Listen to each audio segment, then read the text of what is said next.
Disney siempre lo pensé como un taller o como una suerte de cocina, backstage de investigación, y nos estamos medio amigos.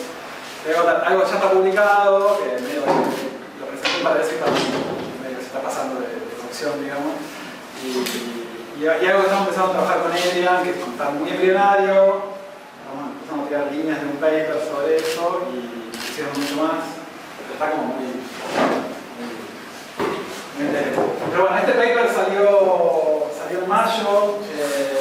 Nada, es un paper súper sencillo, pero básicamente veníamos pensando esta idea a partir del trabajo de Schott y de otros sobre la nueva discusión en teoría de la innovación sobre qué pasa con la innovación más allá de la innovación para el crecimiento y más allá de la innovación para la competitividad. O sea, básicamente, en pocas palabras, es cómo hacer innovación en la era post-neoliberal.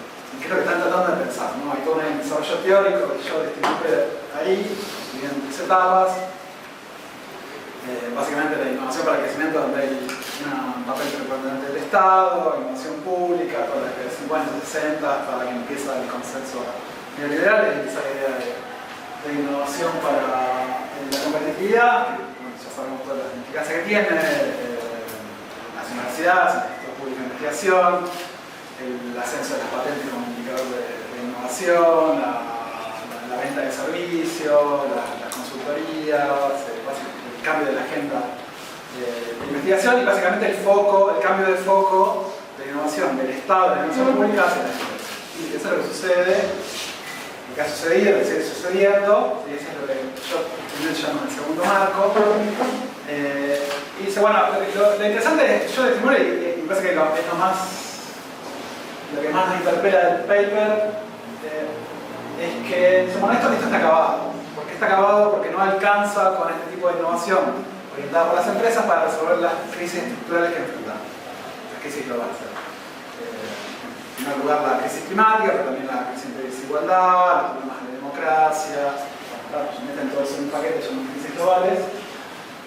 Schott y Miller no son los únicos que están pensando esto, hay todo un grupo de investigadores alrededor de la idea de innovación transformadora, que es la idea que van a presentar en este paper, pero también está, por ejemplo, Mazzucato hablando de innovación que está en estado emprendedor, innovación por misiones. Entonces, básicamente lo que está ahí repensándose es cómo pensar desde la economía política cuáles son los actores de la innovación, cómo balancear un poco el papel de la empresa y los actores. En el caso de Mazzucato va a ser el papel del Estado, y yo le estimulo de manera muy interesante, dice, bueno, a ver, si la innovación para la competitividad ya no alcanza, sobre todo porque en principio crea más externalidades de las que resuelve, tenemos que repensar este modelo, y una forma de repensarlo es hacer ingresar nuevos actores a la discusión sobre la innovación. Básicamente esa es la agenda. No hay mucho escrito sobre cómo se hace innovación transformadora, pero bueno, Boca vi la empresa Sandra Boni, es una de las personas que está haciendo eso. Básicamente son procesos de experimentación donde no hay un fin de la innovación, se pinta actores a pensar la gente de innovación, pensar cuáles son las capacidades y qué es lo que se quiere hacer. Y esto es lo que está pensando yo. ¿Sí? Innovación transformadora no alcanza con la innovación tradicional, no alcanza con la construcción de capacidades, tenemos que repensar básicamente los actores y el modelo. Y nosotros tomamos más de esta punta que dice, bueno, está bien, está bárbaro pensar un nuevo modelo de innovación, un nuevo marco de innovación. Eso es algo que tiene una historia, ¿no? Porque desde los 2000 hay como intentos de hacer ingresar nuevos actores a las agencias de innovación, a las agencias de desarrollo, por ejemplo, la idea de innovación inclusiva, ¿sí? Que es un poco más reparadora que la idea de economía política, ¿no? Porque impresiona la misma participación, todo el presupuesto que se le dio a esas iniciativas fue ínfimo. Pero acá ya hay una idea de economía política, ¿no? Bueno, repensemos quiénes son los actores, qué tipo de efectos tiene la innovación, quiénes ganan, quiénes pierden, quién tiene la experticia. De fondo está esa discusión que más es una discusión de economía política y de innovación. El problema que le encontramos a esta discusión es que en este paper, al menos, las otras cosas que yo estimulé, prácticamente no se menciona nada de las nuevas tecnologías. No se menciona nada de inteligencia artificial, no se menciona nada de Machine Learning, no se menciona nada de Big Data, o sea, no hay ninguna mención a cuáles son los nuevos actores que están haciendo esto y cómo el Estado se va a enfrentar al poder que tienen estas nuevas agencias en el formateo de cómo se hace innovación, cómo se hace innovación por datos, cómo se hace bueno, todo el tema todo ese tema de innovación digital. La idea yo te diría, ¿cómo hacer innovación transformada? Que son estos experimentos que son bastante disruptivos, ¿no? Porque es las cosas que me contaba Sam Dragonis, bueno, Schott va con su consorcio de innovación transformadora y habla con las agencias de innovación y dice, bueno, vamos a hacer innovación transformadora, ¿cómo se hace? No hay agenda. Invitamos gente, le preguntamos qué es lo que hay que hacer y la mayoría de la gente dice, no, si no se puede hacer esto, tenemos que tener objetivos, tenemos que tener metas, tenemos que tener claro cuánto se va a gastar. Todo un problema para una agencia de innovación plantearse eso. Pero en el paper aparece que bueno, podría ser, algunos de los actores podría ser innovación de base, podría ser usuarios, consumidores que hacen innovación de usuario. La sensación que tenemos con Adina es que es el actor que ingresa ahí de parte del público es un consumidor. No hay movimientos sociales, no hay innovación abierta, no hay open source, no hay ciencia ciudadana participativa, no hay mucho, también es un paper, ¿sí? Tampoco hay que tomárselo tan en serio. Y como venimos estudiando estas cosas, me parece que es una buena punta para pensar, sobre todo desde CENI, qué papel puede tener lo que venimos haciendo de modo micro en una discusión más de economía política. Y me parece que hay un punto ahí que es, esto es como una nota al pie, pero me parece que es importante que cuando uno entra en esta discusión empieza a aparecer el problema de cuánto sirve pensar de modo microsociología para discutir categorías de economía política. ¿Sí? Ese es un problema. Yo hice toda la vida sociología micro, entrevista, trabajo de campo, meterse a hacer cosas con la gente que está haciendo innovación, pero cuando empezás a discutir economía política, el espectro de lo que uno tiene que leer y la discusión cambia. Ya es una discusión más de sociología clásica, actores, clases sociales. Bueno, entonces eso también parece que es importante para discutir las cosas. Pero bueno, CENIT es parte de este movimiento, porque tiene su propia violeta, Coacta, bueno, yo soy parte de Proyecto Tala, de Restaura, siempre participamos en estas cosas, en un montón de sentidos. Y hay algo, tanto, digo, esta parte que uno, es una pregunta si es un actor, es una clase o otra cosa. Desde mi punto de vista, en el mundo de la innovación tiene tres partes. Una es la producción de pares, ¿sí? Que es más para decirlo de forma sencilla, los hackers y programadores, gente que hace hardware libre. ¿Sí? Acá en Argentina podría ser Ciberciruja, podría ser Altermundi, podría ser la Computadora Industrial Argentina en su momento, hay un montón de ejemplos de eso. Después está la parte de ciencia ciudadana, que está un poco más institucionalizada. Acá está Biolef, está COAC, Tala, IBER, hay 100 proyectos de ciencia ciudadana registrados en un mapa que hace el Ministerio.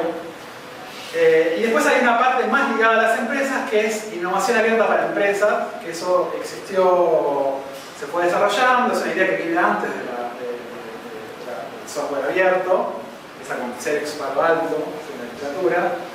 Pero ahora las corporaciones digitales, Microsoft, Facebook, Google, están usando herramientas de innovación abierta para experimentar de manera muy explícita y para desarrollar capacidades, ¿no? O sea, hay herramientas de programación en Python, por ejemplo, que son abiertas, se desarrollan de forma abierta, pero que son como un testeo de lo que se va a venir en ese tipo de desarrollo.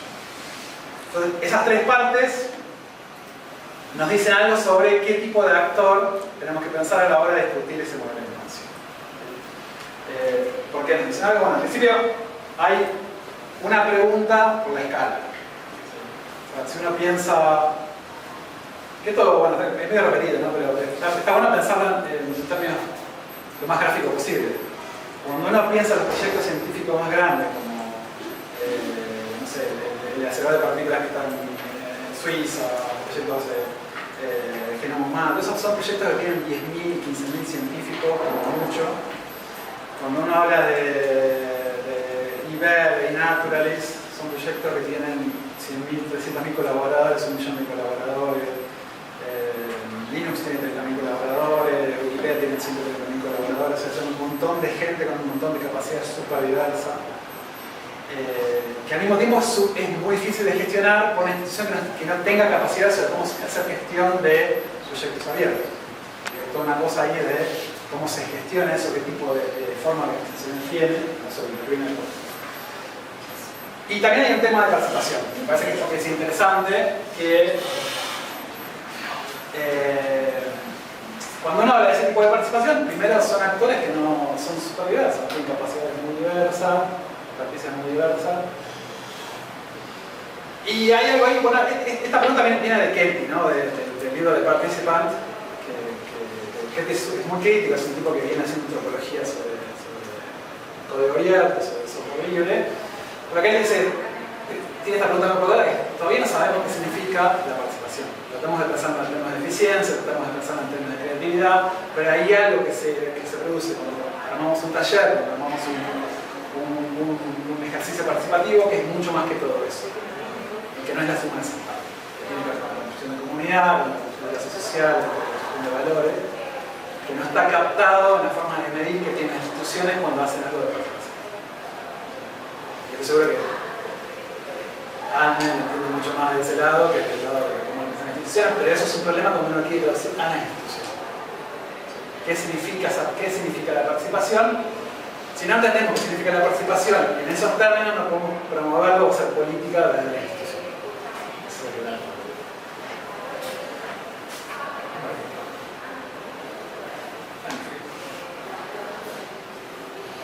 Bueno, después está la pregunta por la escala y por las formas de organización. ¿Sí? Antes hacía esto, por favor. Qué bueno, ¿verdad? Más bonito. Eso es un mapa de datos, es un mapa de avistaje de aves. Y lo que interesante es que cada punto son personas de todo el mundo que están haciendo avistaje de aves. O sea, esa es la escala de ese proyecto IBER, que es uno de los más grandes del mundo. Lo que empiezan a ver, dicen ellos, que tanto sentido tiene, pero dicen, bueno, estamos pasando de ver de muestras a población. ¿Sí? Pero del otro lado, lo interesante es, bueno, ¿cuánta gente está colaborando en eso? La cantidad de gente que está colaborando en eso que obviamente no tiene una escala, ni siquiera nacional. ¿Sí? Es supranacional. Entonces, bueno, hay toda una literatura en producción de pares institucionales sobre las organizaciones centradas, modulares, el tema de la propiedad abierta, central también. Pero me parece que hay una pregunta ahí clave, que son organizaciones que no tienen, que parten de un principio básico, que es la separación entre propiedad y gestión de lo que se está haciendo. Si no hay propiedad, solo se gestiona, pero no se puede controlar en el sentido tradicional, en el sentido que un burócrata, que un gerente, que un CEO piensa cómo se controla una empresa. No se puede controlar. Cuando Wikipedia hizo el famoso paro discutiendo una ley de propiedad estadounidense, no fue Wikipedia, fue un capítulo de Wikipedia en español que decidió eso. Sin ninguna directiva de Wikimedia, básicamente fue una proceso de autoorganización que decidió tomar una medida por un paro de Wikipedia. Y que la propiedad de los datos, la propiedad de los diseños, la propiedad de software sea abierto, significa que uno puede tomar eso y cambiarle el nombre y hacer otra cosa. Entonces, de alguna manera desarma la neurosis de control, que seguramente crea otras neurosis, pero para pensarlo desde las instituciones también es algo diferente. ¿Sí? No tenemos una solución a eso. La solución que existe ahora es la que están pensando las corporaciones digitales, capturar esa creatividad y transformar esa creatividad en un ¿cómo? Sí, el desarrollo, que no solo un desarrollo, sino los creativos son el producto. Los creativos pasan a ser parte del producto. En vez de crear el producto, son el producto. Bueno, es otra pregunta ahí dando vueltas. No tengo ninguna respuesta para eso, así que no. Bueno, y acá sí empieza un poco lo que estamos discutiendo con ella, que pasa en la especie de economía política, si quieren. Pero bueno, leyendo un poco lo que dice Schott, volviendo a la origen de la charla, ¿no? Lo que dice Schott es, bueno, hay nuevos modelos y si hay un nuevo modelo, pregunta, bueno, ¿cuál es el actor? Pero cuando uno empieza a leer sobre cuál es el actor, y sale de la literatura de la innovación, hay toda esta literatura, ¿sí? que me echaba, no es que estaba muy desarrollada, pero a mí me llama mucho la atención. Estos autores, por ejemplo, Adam Arison, en el libro Changemakers, que habla de una nueva clase industriosa, ¿sí? que porque perdió el control del trabajo, porque ya no puede tener su casa propia, porque no quiere trabajar más en una corporación, en una gran empresa, y prefiere tener su emprendimiento, lo que hace es controlar lo que puede controlar, que es su creatividad. ¿Sí? Y lo llama outcast, ¿sí? Son los desclasados. Los desclasados que antes siempre existieron desclasados, dice Arison, siempre hubo una economía informal, en todos los países existe una economía informal, pero ahora hay una clase media que empieza a ser parte de esa clase desclasada que se define por producir cosas, producir su propio emprendimiento, etc.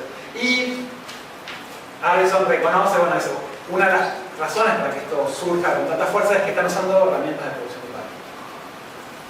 Bueno, después está Mackenzie Ward, que es Arison, si quieren, es un poco más beberiano, porque habla de la ética, de la clase industriosa, habla de una economía ética de la clase industriosa.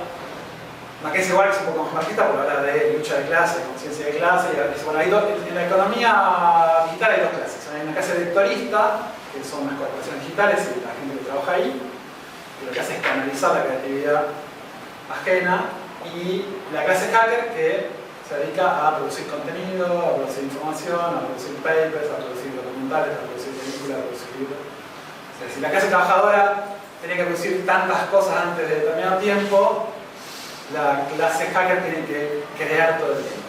No puede dejar de crear cosas. Es súper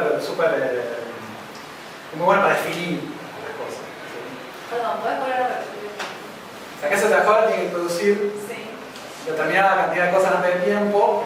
La clase hacker está produciendo todo el tiempo algo nuevo. Todo el tiempo produce contenido, todo el tiempo produce... básicamente se define por ser creadora. ¿Sí? No por crear lo mismo, no por producir lo mismo, sino por crear todo el tiempo cosas nuevas. Un video, un tweet, un libro, un paper, un documental. Esa revés así más bonita. Exacto, totalmente al revés. No hay un molde. Ese es el problema. Esa es la neurosis de la cabeza. Bueno, después está este libro que súper recomiendo para pensar lo que está pasando ahora en Argentina, que es una nación de... A nation of shopkeepers, una nación de... ¿cómo se dice? Negociantes, de gente que tiene negocio, gente que tiene... No es negocio, comerciante, una nación de comerciantes. Es una frase de Napoleón, sí, pero lo que hace Dan Evans es... Él empieza de la pregunta, ¿no? ¿Por qué el laborismo no entiende más a la clase trabajadora? ¿Sí? Y esa cosa, bueno, primero lo que están pensando la izquierda laborista, los teóricos de la izquierda laborista viven en las universidades, no salen de ahí. Y se están perdiendo un nuevo emergente social que no es parte de la universidad, que no quiere la universidad y que desconfía mucho de los títulos universitarios. Y Daniel describe esto de su propia experiencia. Él se recibe, termina su doctorado, vuelve a su pueblo natal en Gales y empieza a trabajar en un bar. Claro, tenía trabajo, empezó a trabajar de bartender y se encuentra que sus amigos de la secundaria, que eran carpinteros, herreros, electricistas, plomeros, ganaban mucho más que él, tenían autos último modelo, bueno, lo describe de forma bastante gráfica, pero dice, desconfían del Estado, desconfían de la élite educada, no usan medios de pago electrónico, usan solo efectivo, o sea, economía negra. ¿Sí? Y esto como una serie de valores muy presentes. ¿No? Bueno, eso también me llama mucho la atención, porque hay algo ahí que resuena mucho con lo que está pasando acá. Y bueno, después, si quieren, está el caso de Pablo Semán, que ahora está en las juventudes mejoristas, ¿no? O sea, lo que pasó en la pandemia, lo que hizo más desde la pandemia, pero bueno, como la pandemia creó una serie de valores en el juventud, que no es una clase social, dice él, que es muy difícil definirlo, porque son los repartidores, la gente que tiene un pequeño negocio, la gente que vende por Mercado Libre, pero que hay algo ahí emergente que también desconfía del Estado. esa economía negra, toda una serie de cosas en común. Y a mí me parece que hay una pregunta ahí, si efectivamente, digo, este es un salto narrativo enorme, ¿no? Pero si esto que dice Mackenzie Wark, lo que dice Adam Arvidson está relacionado con lo que dice Graneos y con lo que dice Semán. Si esta gente que es creativa es parte de esa nueva clase, y cuál es el papel en todo caso de los valores que tiene la parte creativa de esa clase con lo que está sucediendo a nivel más político, o sea, con la relación de sus prácticas y sus valores. Bueno, hay mucho para pensar ahí, me parece que es todo un trabajo que excede obviamente la economía de innovación y la teoría de innovación, pero sí me parece que es un llamado de atención a empezar a repensar esto no solo desde lo micro, sino bueno, empezar un poco más cuál es la relación de prácticas y valores. Sí, me parece que hay algo obvio que lo que sucede en un proyecto de ciencia ciudadana y lo que sucede en un proyecto de producción de pares puede compartir herramientas, pero no necesariamente tiene que ver con lo que sucede en lo que Pablo Semán llama constructorismo. Incluso hay puntos de contacto, pero también hay datos, ¿no? ¿Cuál es el punto de contacto? Y a mí me parece que aparece algo que, ¿vieron cuando uno ve algo durante mucho tiempo y no lo ve hasta que en un momento lo encuentra? Esta idea de autonomía siempre estuvo en el trabajo que hicimos nosotros de innovación de base. Siempre lo notamos, pero bueno, me parece que ahora esa discusión cobra otro calibre, tiene otro tenor, porque la pregunta de la autonomía está presente en la discusión que tenemos ahora. ¿Qué es la autonomía? ¿Sí? ¿Qué significa que no queremos el Estado? ¿Qué significa que no queremos la universidad? ¿Qué significa que no queremos pagar impuestos? ¿Sí? ¿Cómo repensar eso? ¿Sí? Entonces, bueno, hay dos formas de pensar autonomía, básicamente. Una es pensarla como un derecho, como parte de la discusión moral, Kant. ¿Sí? Y hay una forma más antigua que esa, ¿sí? Pues toda una discusión medio demasiado ratón de biblioteca, pero bueno, es interesante tomarse eso para enseñar por dónde quiero ir yo. Hay una discusión más teórica, kantiana, filosófica, ¿sí? Que empieza a pensar la autonomía desde la teoría, pero hay una discusión más histórica que dice no, la autonomía es anterior a la ilustración. La autonomía viene de las guerras griegas y cómo los griegos empiezan a agarrar la autonomía de Esparta, ¿sí? Y ahí aparece la palabra autonomía, y después de nuevo en las guerras religiosas, como algunos estados se independizan del imperio, de lo que quedaba del imperio romano, sacro-romano, y empiezan a ser autónomos, ¿sí? O sea, ahí se forma una idea de autonomía por la práctica. La autonomía se construye en la práctica. Eso no es un derecho, no es un a priori, sino es algo que se construye en la práctica. Cuando uno analiza los proyectos de producción de pares, pero también cuando uno analiza los proyectos de energía propia en la década del 70, empezamos a volver a revisar algunas cosas de energías radicales, de energía propia en la década del 70, junto con la discusión sobre el crecimiento, por ejemplo, que ya estaba presente ahí en la década del 70, aparece la idea de autonomía. Y la idea de autonomía es una cuestión de graduación. ¿Cuánta autonomía te da un sistema de producción de energía renovable? ¿Cuánta autonomía te da un sistema de saneamiento de agua? ¿Cuánta autonomía te da un sistema de producción local de frutas y verduras?